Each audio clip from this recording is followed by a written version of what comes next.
I think it's the first time in any movie, in any superhero movie or any type, where that many heroes are together in one movie.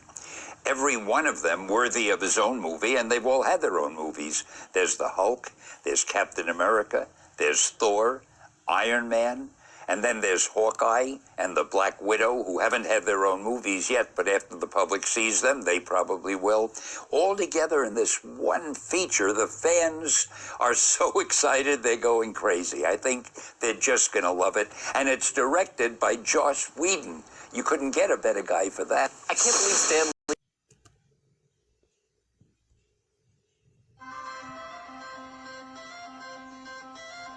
I was told to say an anecdote. Anecdotes are easy. So I thought to myself, what kind of anecdote can I tell these people who really have more important things to do?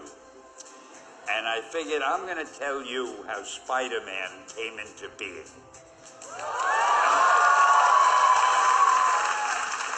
It's a true story, although sometimes it's hard even for me to believe it. We had already done the Fantastic Four and I think maybe the X-Men, I can't remember the order, but my publisher came to me and he said, Stan, I want you to come up with another superhero. I thought, what can I come up with now? And the most important thing in a superhero at first is the superpower. Once you get that, everything else comes along. So I thought, what power will I give a new guy? And I saw a fly crawling on the wall. And I said, hey, if I could get a superhero that could stick to walls and crawl on them, man, that would be cool. So I thought that was good. Now I needed a name. So I said, well, let's see, Fly Man, Mosquito Man. I got down to Spider-Man.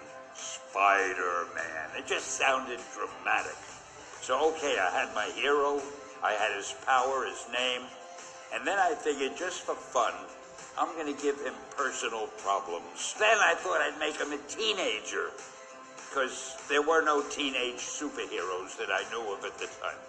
So armed with all that wonderful material, those great ideas, I ran into my publisher's office and I told him. This was my reaction, the reaction he gave me. Stan, that is the worst idea I have ever heard. First of all, people hate spiders, so you can't call a hero Spider-Man. You want him to be a teenager? Teenagers can only be sidekicks. And you want him to have personal problems? Stan, don't you know what a superhero is? They don't have personal problems. So we were about to kill the magazine. It wasn't selling well, and we were sending the last issue to press. When you do the last issue of a magazine, nobody cares what you put in it because the book is dying.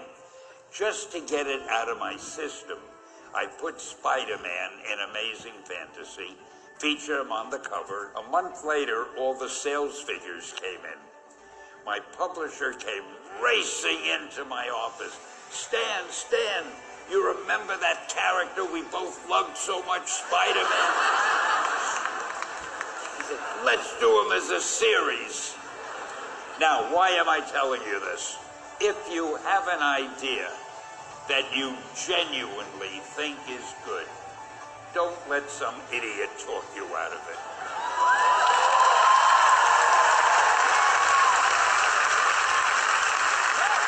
If there is something that you feel is good, something you want to do, something that means something to you, try to do it.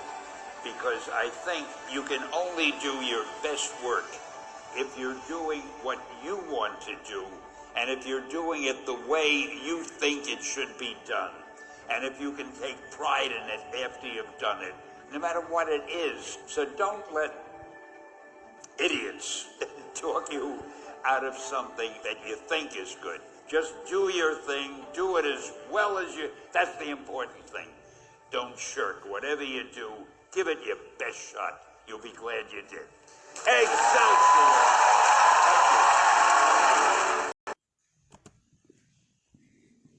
When I first came up with the X-Men, my biggest problem was I wanted a team of superheroes, and I figured out who I wanted.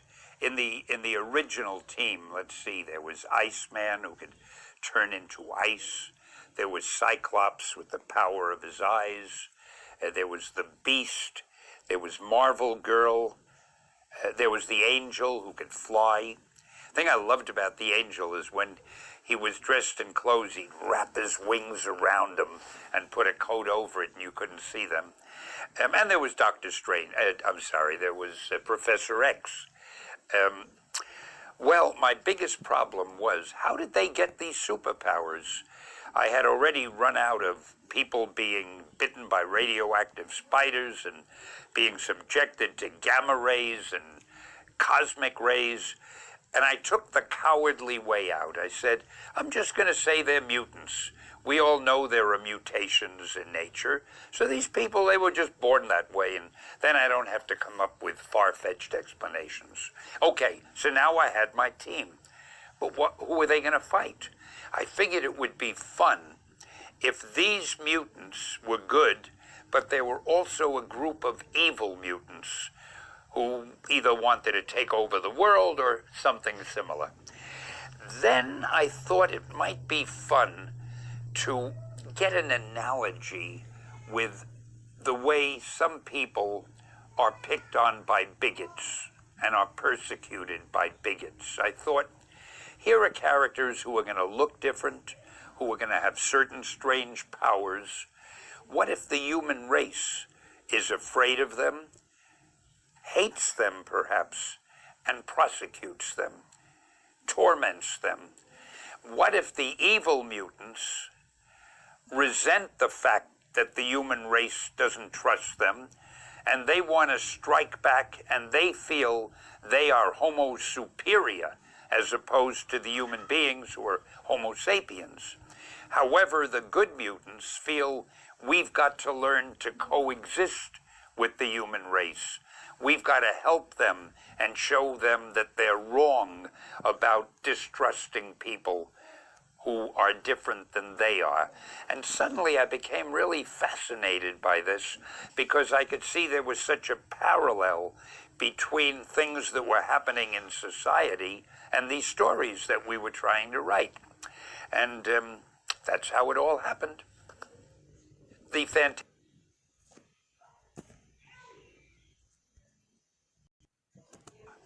Black Panther, our first black superhero.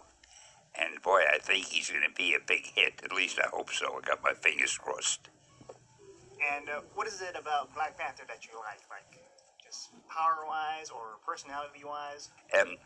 Well, I like the Black Panther because, first of all, he's not the typical way you'd write about a black guy.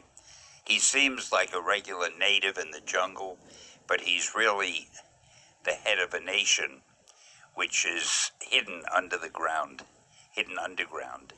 And they're all geniuses, scientific geniuses.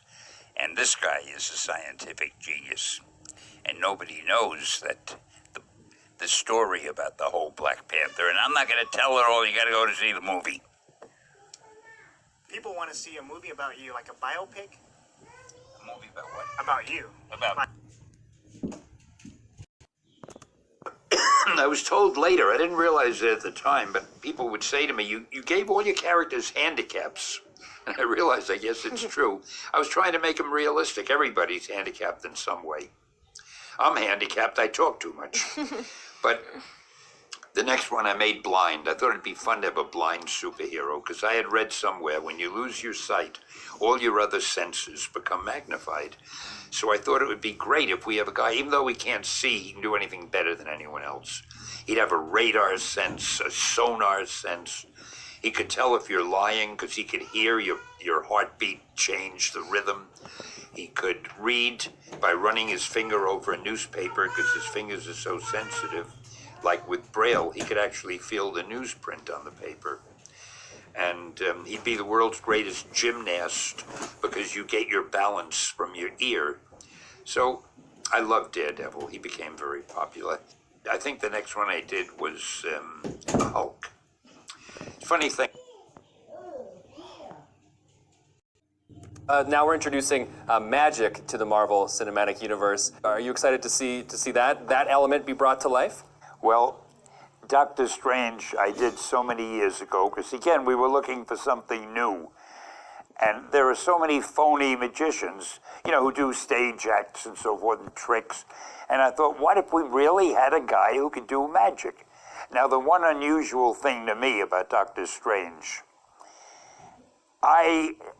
when people would try to portray a magician saying, let something happen, they'd usually have the magician say, abracadabra. I didn't want to say things like abracadabra. I wanted to make up my own incantations. So I'm quite proud of the expressions I made up. One was, by the hoary hosts of Hoggoth, so let it be. Or by the crystal moon of Sidorak. And to me, it sounded very mysterious. He could say those things. And I hope they say them carefully and articulate them perfectly in the movie, or they'll have to answer to me. Well, Benedict Cumberbatch playing Doctor Strange, would you think I think that was the right choice, right? Oh, absolutely, absolutely. Guy looks like a magician just walking around.